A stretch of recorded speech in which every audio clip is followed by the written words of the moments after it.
Hi everybody, and welcome to the channel. In this video, I just wanted to go over how to put together a guppy tank.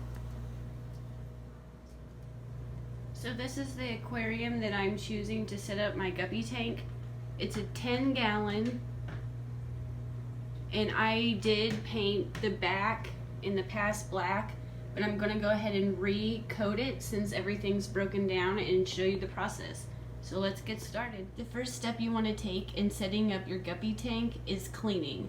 And my tip in cleaning these aquariums is using vinegar and water. It really helps clean up these aquariums quite nicely. This step is really quite easy. All you're going to do is paint the back of the glass the color you choose. And if you notice on this tank, you can see where it's chipped, and that's really where I'm going to concentrate on painting. And it works really well if you do a coat, let it dry for a little bit, and then do another coat. And this is the paint that I'm using. I picked this up at Walmart and it seems to do really well. All I do is put a little bit on a piece of cardboard or whatever I have at the moment, use a paintbrush and paint. And like I said, it's so much easier to paint the back of this glass than it is to mess with all those plastic backdrops that I never can make look right anyway.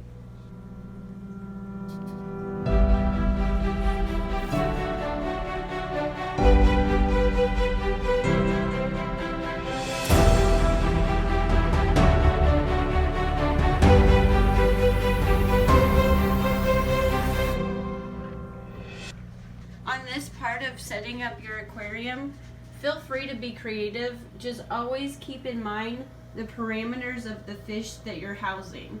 I'm choosing to house guppies, so I'm going with the substrate of a gravel sand mix. One of the main reasons why I'm choosing aquarium gravel in my guppy tanks is because I do plan in the future to plant these aquariums with live plants, and the pebble sizes on this gravel really does help allow air to circulate through there to help with the plants. I'm also adding sand to my guppy tanks.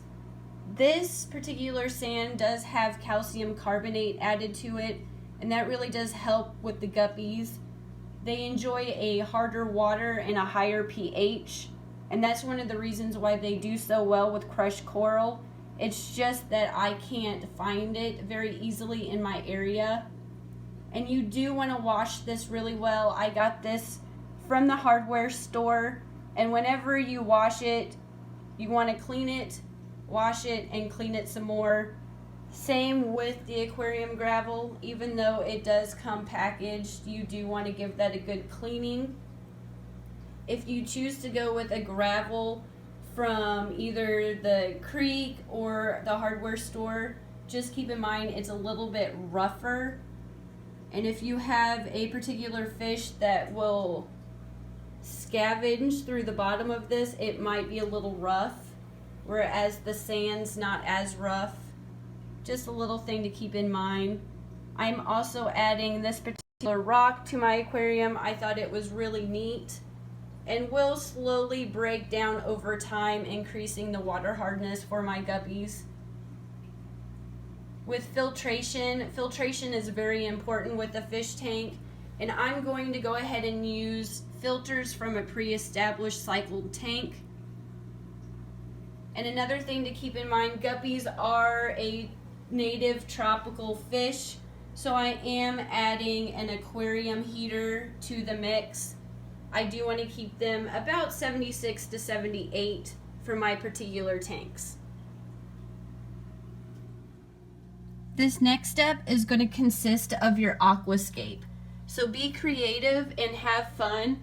There's really no right or wrong way to do this, as long as you keep your fish's needs that you're choosing to house in your aquarium in mind. I'm going to go ahead and set up some plastic plants. In the future, I am going to go ahead and plant some real plants in this tank. And I know a lot of people do prefer sponge filters, especially for guppy fry, so they don't get sucked up. But I choose to go ahead and have these Whisper filters. I have good luck with them and I don't seem to suck up too many fry. I am going to go ahead and put a few tunnels in here that I have in a heater. Is hanging on the back right there. The guppies, again, do enjoy a little bit of heat. So have fun, be creative, and let's add some water.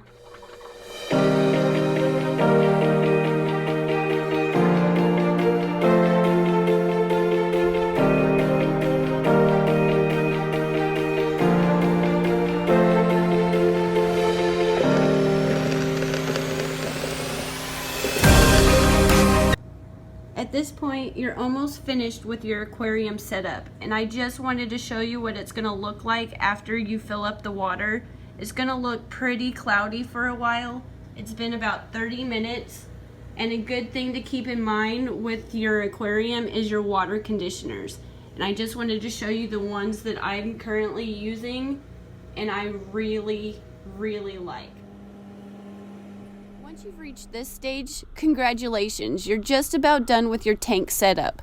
Just don't make the same mistake I have in the past and immediately start acclimating your fish to your tanks. You really want to be familiar with your nitrogen cycle for the longevity of the fish you're choosing to house. A good indication that your tank is cycling properly is algae blooms. If you allow your tank to fully cycle and establish itself before adding the aquarium life of your choosing, this will be a huge benefit to your success in the future.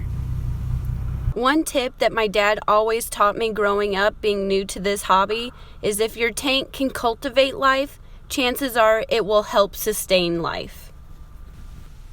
Remember, the length of time it takes to cycle your tank is all dependent on how many gallons it is. It can take anywhere from 24 hours to many, many months. So be patient. It does take time. In wrapping up this video, I did want to mention I did add a aquarium temperature gauge on the side and a hood with an LED light. I just want to thank you guys so much for tuning into the channel and watching this video.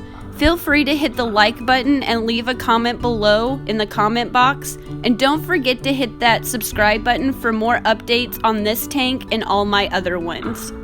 If you would like to support my fish room and my channel grow in the future, don't miss the description box below.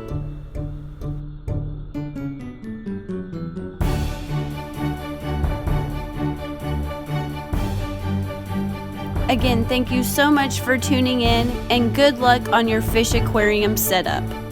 Enjoy and thanks again.